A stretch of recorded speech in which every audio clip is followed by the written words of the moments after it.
ఆరోగ్యాంధ్రప్రదేశ్ లక్ష్యంగా ముఖ్యమంత్రి నారా చంద్రబాబు నాయుడు, ఉప ముఖ్యమంత్రి పవన్ కళ్యాణ్ సహకారంతో ముఖ్యమంత్రి సహాయ నిధి ద్వారా రూరల్ నియోజకవర్గంలో నేటి వరకు సుమారు 267 మందికి ఆర్థిక భరోసాను కల్పించి వారి కుటుంబాలను ఆదుకున్నామని రూరల్ ఎమ్మెల్యే పంతం నానాజీ తెలిపారు. కాకినాడ గుడారుగుంట రూరల్ శాసనసభ్యుల క్యాంపు కార్యాలయం వద్ద ముఖ్యమంత్రి సహాయ నిధి ద్వారా 2 LOCలతో కలిపి 6గురికి మంజూరైన 14,28,822 రూపాయల చెక్కులను లబ్ధిదారులకు రూరల్ ఎమ్మెల్యే పంతం నానాజీ చేతుల మీదుగా అందజేశారు. ఇప్పటి వరకు నియోజకవర్గం నుండి 359 అప్లికేషన్లు పంపించగా ఈనాటికి సుమారు 267 మందికి 2,48,95,189 రూపాయలు ముఖ్యమంత్రి సహాయ నిధి ద్వారా ఆర్థిక చేయూత అందించామని అన్నారు. ఇంకా 92 అప్లికేషన్స్ పరిశీలనలో ఉన్నాయని తెలిపారు. ఈ కార్యక్రమంలో కూటమి నాయకులు సిరంగి శ్రీనివాస్, వల్లూరు రాజు, నల్లి ప్రసన్న, ముద్రగడ రమేష్, నందిపట అనంతలక్ష్మి, కరెడ్ల గోవిందు, తాటికాయల వీరబాబు, బండారు మురళి, మాదరపు తాతాజీ, దాసరి శివ, పుల్ల వీరబాబు, గరికిన సురేష్, రుద్ర పద్మావతి, జీని శ్రీనివాస్, మాదర రమణ, ప్రసాద్, బుజ్జి, ర్యాలీ సతీష్, రవికిరణ్, లబ్ధిదారుల కుటుంబ సభ్యులు పాల్గొన్నారు.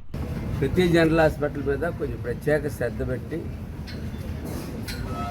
హాస్పిటల్ని రీకన్స్ట్రక్షన్ చేసే విధంగా, అలాగే కొత్త ICU బెడ్లు వచ్చేటట్టు, కొత్త వెంటిలేషన్స్ వచ్చేటట్టు మెరుగుపరిచే తీరు. మొన్నైతే సీఎం గారి మీటింగ్లో కాకినాడ జనరల్ హాస్పిటల్ని వేరే చోట కొత్త స్థలంలో ఏమన్నా షిఫ్ట్ చేసి కొత్తగా ఆధునికంగా కడదాము, దీన్నే బ్లాక్ వైజ్ ఊరి మధ్యలో ఉంది బ్లాక్ వైజ్ తీసుకుని బాగు చేద్దామని ఒక ఆలోచన చేస్తూ ఉన్నారు. అట్లాగే ఆరోగ్యశ్రీలో కొన్ని కవర్ అనేటువంటివి కూడా అవి పెట్టడం జరుగుతుంది. ఎందుకంటే ప్రాక్టికల్గా ఫీల్డ్ మీద ఏం అవసరం అవుతున్నాయో తెలుసుకుని అవి పెట్టడం జరుగుతుంది.